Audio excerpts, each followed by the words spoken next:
بانگەواز بۆ مانگرتنی گشتی ڕۆژی پێنجشەمە 18 مانگی بەفرامبەر. گەلی ڕێزدار و شەرافەتمەندی کوردستان، ڕۆڵەکانی ئازار و ڕەنج، میراتگرانی بەرگری و سەرفرازی ئەمڕۆ مێژوو جارێکی دیکە لە دەرگای ماڵەکانمان دەدات.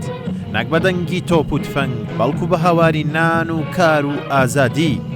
بۆیە چاوەڕوانی هەڵوێستێکی یەکگرتوانە و وتنی نایەکی قایمی لێمان داوایە بۆ ڕۆژی 18 مانگ.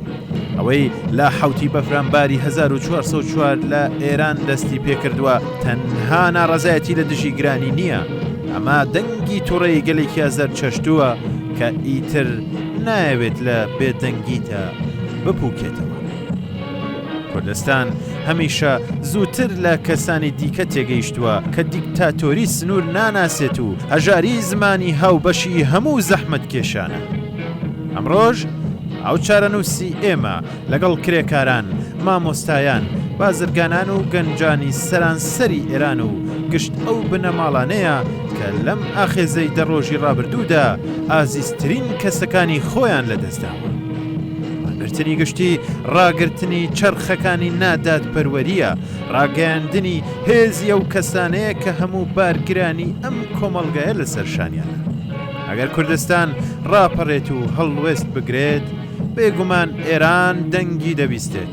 ئەگەر کوردستان هاو ئاهەنگ بێت، جیهان تێدەگات کە تێکۆشان بۆ بەدەستهێنانی ئازادی هاوبەشە. ئەم ساتە ساتی لێک نزیککردنەوەی دڵەکانە، ساتی گرێدانی دەستەکانە، ساتی ئەوەیە کە هەر ماڵێک، هەر گەڕەکێک و هەر ویژدانێک بزانێت کە تەنها نییە. پەیامی ئێمەش ڕوونە.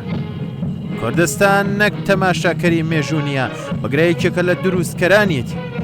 ژان بەشانی هەموو گەلانی ئێرانە و بۆ دەستەبەربوونی دادپەروەری، ئازادی و یەکسانی بە گەرم و گوڕی لە مانگرتنی گشتی و سەرتاسەریدا بەشداری بکەن تا ڕژێمی دیکتاتۆری کۆماری ئیسلامی بزانێت کە هەر جەنایەتێکی دەیکات هەڵگری هەزینەیەکی قورس دەبێت.